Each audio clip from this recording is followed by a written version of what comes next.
ईमान खलीफ का जन्म 2 मई 1999 को दक्षिणी अल्जीरिया के शहर लागौत में हुआ था, जो अपनी शुष्क जलवायु और चुनौतीपूर्ण जीवन स्थितियों के लिए जाना जाता है। उनके परिवार को काफी आर्थिक कठिनाइयों का सामना करना पड़ा और उनके शुरुआती साल अत्यधिक गरीबी से जुड़े संघर्षों से चिह्नित थे। ऐसी परिस्थितियों में बड़े होने से कई चुनौतियां सामने आईं, लेकिन इससे उनमें लचीलापन और दृढ़ संकल्प की मजबूत भावना भी पैदा हुई। ईमान का परिवार इतना गरीब था कि वह अपने लिए एक अच्छा कपड़ा भी नहीं खरीद सकती थी। उसके पिता उसे एक मेहनतकश महिला बताते हैं। उसके पिता एक किसान थे और उसकी मां गृहस्थी चलाती थी।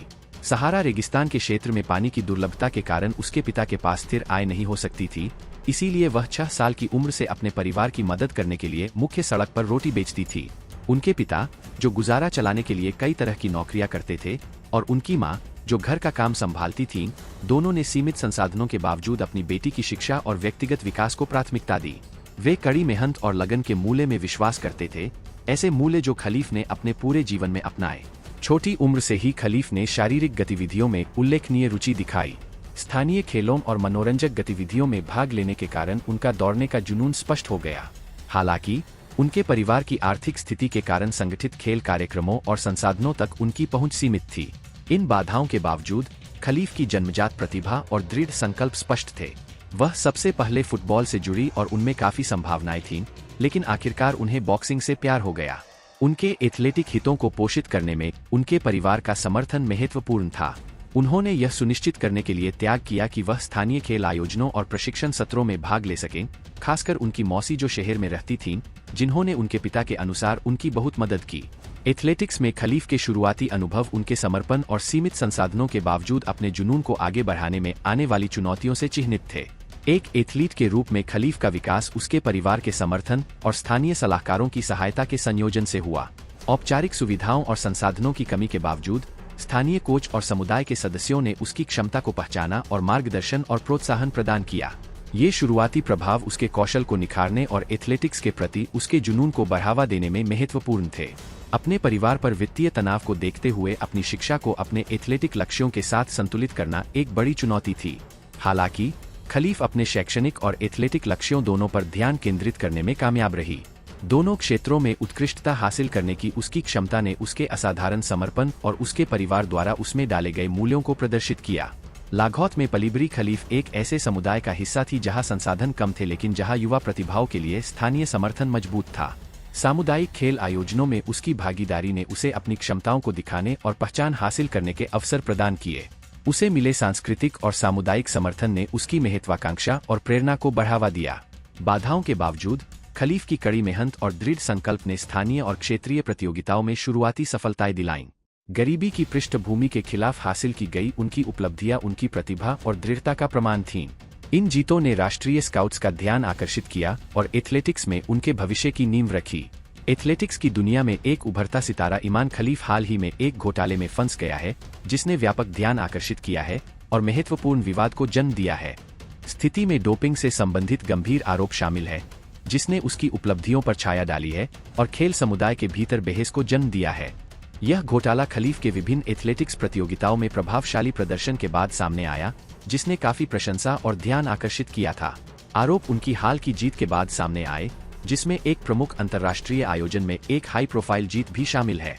रिपोर्ट्स में बताया गया कि खलीफ ने प्रतिबंधित पदार्थों के लिए सकारात्मक परीक्षण किया था, जिसके कारण संबंधित खेल अधिकारियों द्वारा तत्काल जांच की गई। लेकिन उनकी मुख्य समस्या यह थी कि ईमान के ब्लूम में टेस्टोस्टेरोन की उच्च सांद्रता थी, जिसे हाइपरएंड्रोजेनिया कहा जाता है, एक दुर्लभ घटना जो उनके ब्लूम में टेस्टोस्टेरोन की बहुत अधिक सांद्रता का संकेत देती है। आरोप उनकी एक प्रमुख दौड़ के बाद किए गए डोपिंग परीक्षण के निष्कर्षों पर आधारित थे। कथित तौर पर परीक्षण के परिणामों में उन पदार्थों के निशान पाए गए जो एंटी डोपिंग नियमों के तहत निषिद्ध है।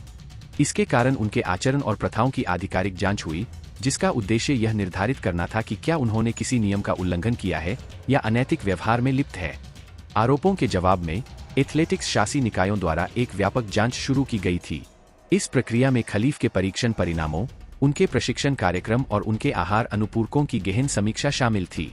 जांचकर्ताओं ने यह आकलन करने के लिए उनके व्यक्तिगत और व्यावसायिक संपर्कों की भी जांच की कि क्या जानबूझकर डोपिंग का कोई सबूत था। जांच के दौरान खलीफ को मीडिया और जनता की ओर से गहन जांच का सामना करना पड़ा।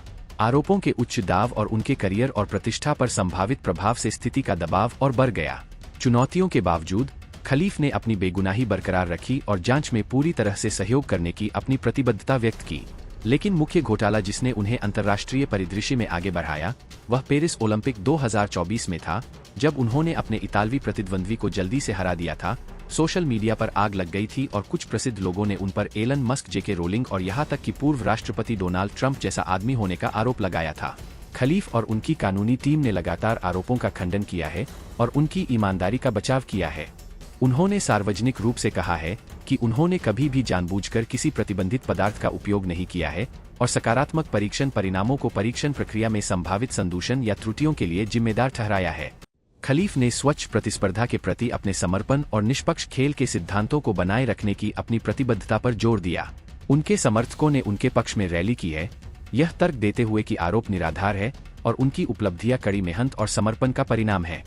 उन्होंने निष्पक्ष और पारदर्शी जांच की मांग की है और जनता और मीडिया से समय से पहले निर्णय लेने से बचने का आग्रह किया है।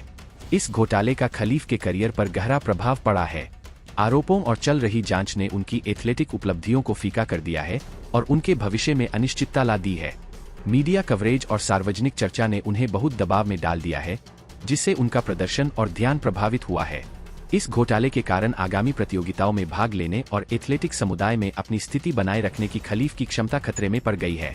संभावित परिणामों में निलंबन, प्रतियोगिताओं से अयोग्यता और उनकी प्रतिष्ठा को दीर्घकालिक नुकसान शामिल है। ईमान ने सबसे अच्छा जवाब दिया और पहले तो कांस्य पदक हासिल किया और फाइनल के लिए क्वालिफाई करके उसने अंतः मुक्केबाजी ओलंपिक स्वर्ण पदक जीता और अपने पूरे देश को सर्वोत्तम बदला दिलाने पर गर्व किया जो वह संभवतः ले सकती थी। ईमान खलीफ से जुड़ा घोटाला एथलेटिक्स की दुनिया में एक महत्वपूर्ण और विवादास्पद मुद्दा रहा है। हालांकि आरोपों ने उसके करियर पर ग्रहण लगा दिया है, खलीफ की प्रतिक्रिया और चल रही जांच मामले के अंतिम समाधान का निर्धारण करेगी। स्थिति खेल में निष्पक्षता और अखंडता बनाए रखने में निहित जटिलताओं और चुनौतियों की याद दिलाती है और डोपिंग के खिलाफ लड़ाई में निरंतर सतर्कता और सुधार की आवश्यकता है। वह एक नायक के रूप में अपने देश वापस आई। उसकी कहानी की तुलना एक अमेरिकी ब्लॉकबस्टर से की जा सकती है।